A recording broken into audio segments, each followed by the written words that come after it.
Some people are so reliable at work to the point where if they were to try to get a promotion or they were to try to maybe get to do a certain opportunity at work, they aren't able.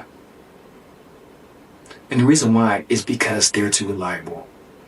In this video, I want to break down for you how you can essentially put that reliability away so you can be able to maybe get that promotion or you can be able to do that task that you like. Now, I know for me, when I first started my career, right, because I'm in the Marine Corps, if you didn't know, when I first started, I wanted to do a lot of things. And for me, whenever I get too comfortable, I like to try to go do something outside my comfort zone. But it was just one opportunity that came up where we had the opportunity to do what's the name for it?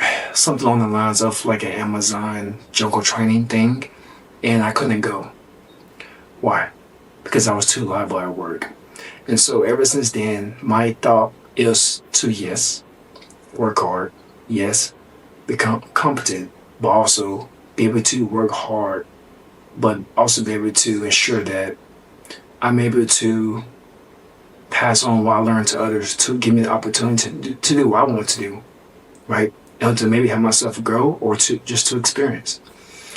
So for those two things, what I recommend for you to do is essentially something that's pretty easy. Right? First one, you could just simply make a turnover binder, meaning that think about everything you go through whenever you get to work, whenever you check your emails, whenever you go to a meeting, what do you say, what do you do, how do you interact with A, B, and C, D, who do you talk to in order to get this done, things like that. Handle that situation and then write down a notebook or a ton of reminder and then ensure that that person who's going to replace you or your fellow coworkers all understand what to do if they were in your shoes. If you were to take paid leave today at your job, would someone be able to confidently get into your position and do the same thing as you can do without worry? Yes, there may be some friction in the beginning, of course, but in general, will they be able to do your job in a sufficient manner without needing your help? If not, you need to make that standard upward, that turnover reminder based on what you do on daily,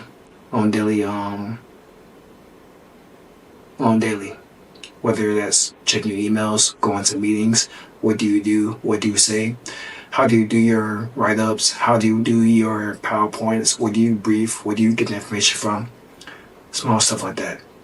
The next one is pretty simple, something that we all know about, right? And all that is just simply use AI. You have ChatGPT, Claude AI. I've been using those two the most because to me, they benefit me a lot. I use Claude AI to kind of help me generate stuff that I need for the different courses that I do. And I use ChatGPT essentially as a master file to keep all my thoughts and my plans and some of the things I want to do. And I just use it to keep it there. And it gives me ideas that maybe I didn't think about, right? For you, in your case, what you need to do is simply ask ChatGPT. Tell it to give you a objective reality and also tell it ask ChatGPT to essentially be more skeptical, skeptical and actually think before it gives you an answer. For me, I ask mine the following things. Tell it like it is. Do not sugarcoat responses. Adopt a skeptical, questioning approach. Take a forward-thinking view.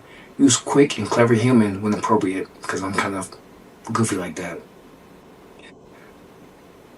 Be direct, be analytical, become a minimalist, be strategic. Never use any buzzwords or M-dashes when speaking or writing messages. It's just so that it doesn't come off as weird or corny, right?